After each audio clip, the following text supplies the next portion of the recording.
जावा का प्रोग्राम अगर रन नहीं हो रहा है तो क्या कारण हो सकता है? देखो, सबसे पहले मैं कीबोर्ड से विंडोज़ और ई को एक साथ प्रेस कर रहा हूँ, विंडोज़ और ई, ठीक है। विंडोज़ और ई कौन सा है? तो ये है विंडोज़, ये, ठीक है, और ये है ई। विंडोज़ और ई को एक साथ प्रेस करना है।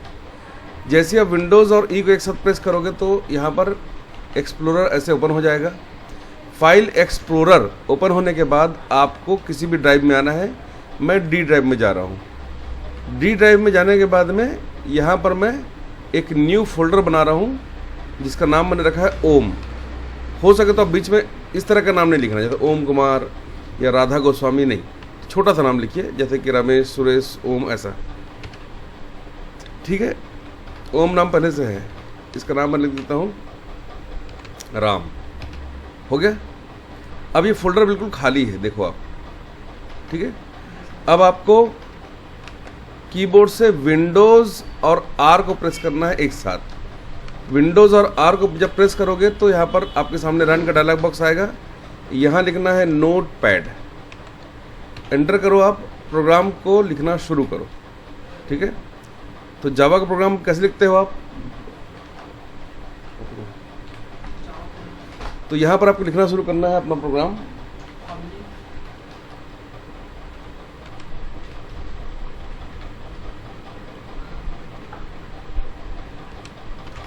पब्लिक क्लास, और फाइल का नाम जो बनाने वाले हो आप, तो इसका नाम लिख रहा हूँ test2। फिर यहाँ पर ब्रैकेट ओपन क्लोज किया हूँ, कर्ली ब्रैकेट। अब यहाँ पर कीबोर्ड से एक बार टैब प्रेस करना है। ये है टैब का बटन, इसको एक बार दबाएंगे तो ये कर्सर आपका हाफ इंच आगे चला जाएगा। यहाँ पर लिखना है public static void main.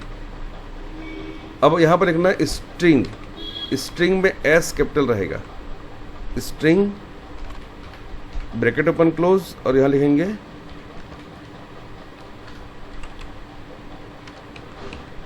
ARGS, argument जो भी होगा। फिर से यहाँ पर इस वाले फंक्शन का ब्रैकेट ओपन क्लोज करना है। ये क्लास का ये कर्ली ब्रेसेस यहाँ से ओपन क्लोज किया है, ये इसका स्कोप है, और ये मेन फंक्शन है, ये इसका स्कोप है, ठीक है। फिर कीबोर्ड से 2 बार टैब दबाया है और यहाँ लिखना है system dot out dot print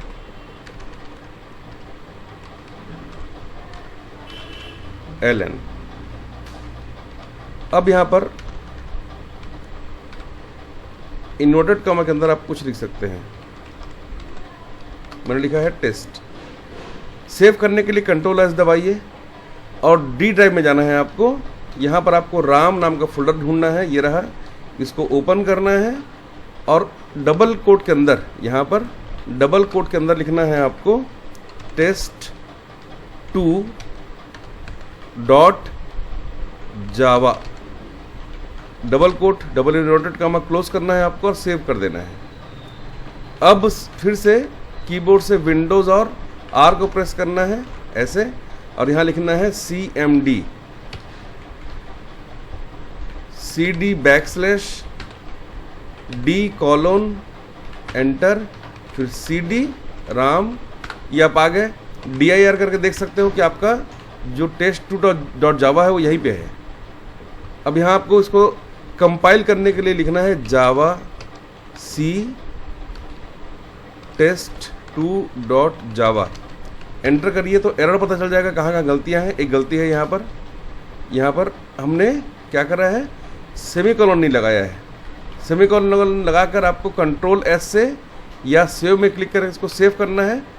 फिर से इसको आपको क्या करना है, लिखना है जावा सी test2 डॉट जावा। ये आपका रन हो गया। कैसे पता चला मुझे? क्योंकि यहाँ पर कोई एरर मैसेज नहीं आया है। अब इसको रन करने के लिए जावा डॉट जावा जो लिखा है इसको आप हटा दो यहाँ से, और जावा सी में से सी को हटा दो, तो यह हो गया जावा स्पेस test2। अब जब आप इस एंटर करोगे तो ये दिख जाएगा कि प्रोग्राम आपका रन हो चुका है। ऐसे बनाना है, ठीक है। इस तरीके से प्रोग्राम बनेगा। ये समझ में आया आप लोग को कि नहीं आया? आ गया, ठीक है। अब मानो कि आपको दो नंबरों को इनपुट करके जोड़ने का प्रोग्राम बनाना है, तो आपको यहाँ पर लिखना पड़ेगा टेस्ट के अंदर में एंटर अ नंबर, ठीक है, एंटर।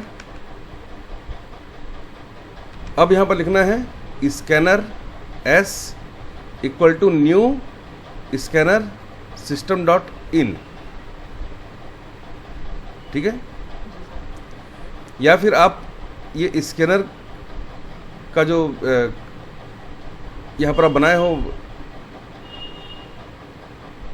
इसको आप पहले से ऊपर डिक्लेयर कर सकते हो, ठीक है।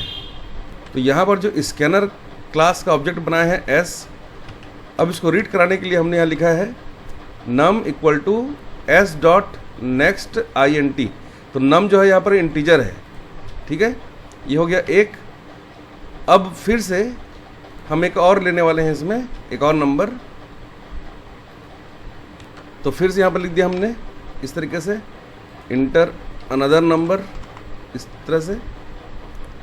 और यहाँ पर एक दूसरा ऑब्जेक्ट ले रहा हूँ मैं C, और ये भी हमने यहाँ पर लिख दिया है। सेव करने के बाद वापस से आपको आना है कमांड प्रॉम्प्ट में, और यहाँ पर लिखना है जावा C test2.java। रन करिए तो इसमें देखिए कुछ एरर आ रहा है। तो स्कैनर क्लास आपका काम करे, इसके लिए क्या करना पड़ेगा?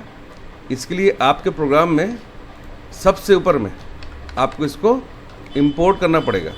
Import Java dot utility dot scanner. Save करो इसको और फिर से यहाँ पर इसको रन करें, देखो शायद ये काम करे। तो देखो अभी इसमें दो गलती बता रहा है।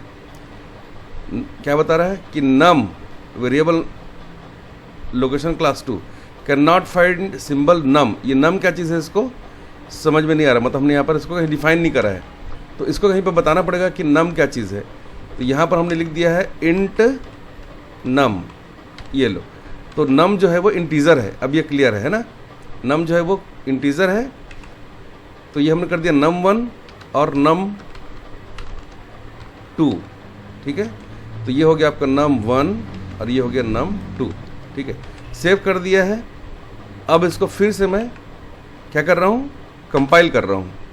कोई एरर है कि अभी भी दो एरर बता रहा है, ठीक है। तो क्या बोल रहा है, non static variable can not reference from static content, ठीक है। चलो इसको यहाँ पर नम की जगह मैं इंट लिख देता हूँ और num2 को भी इंट लिख देते हैं। अब देखते हैं काम कर रहा है नहीं कर रहा है। सेव किया है, फिर से कंपाइल किया है, ये देखो अब काम करने लगा ये, ठीक है। यहाँ पर हमको इसको लिखना है, बिल्कुल बेसिक प्रोग्रामिंग है, ज़्यादा इसमें मेहनत नहीं कर रहे हैं हम लोग। फिर यहाँ पर जावा और स्पेस test2 लिख के एंटर किया है। एंटर नंबर मैंने लिखा है 45, एंटर नंबर मैंने लिखा है 55, ये काम कर रहा है। अब यहाँ पर मैं एक इंटीजर और ले रहा हूँ num3, और num3 इक्वल टू क्या है, num1 प्लस num2, सेमीकोलन लगाइए। अब यहाँ पर इसको दिखाने के लिए यहाँ पर आपको लिखना पड़ेगा system.out.println, और यहाँ पर लिख दीजिए आप आंसर, ठीक है। और यहाँ पर प्लस करके लिख दीजिए num3 को, इस तरीके से। अब इसको फिर से कंपाइल करना पड़ेगा एक बार हमको। ये कंपाइल हो गया है, और फिर ये रन करिए इसको, प्रोग्राम को इस तरीके से। तो पहला नंबर है 45, दूसरा है 55, और ये है उसका आंसर 100। मतलब 45 और 55 को जोड़ेंगे तो 100 आएगा। इस तरीके से अगर आप एक बेसिक प्रोग्रामिंग आप करना चाहते हो तो ये इस तरह से बना सकते हो।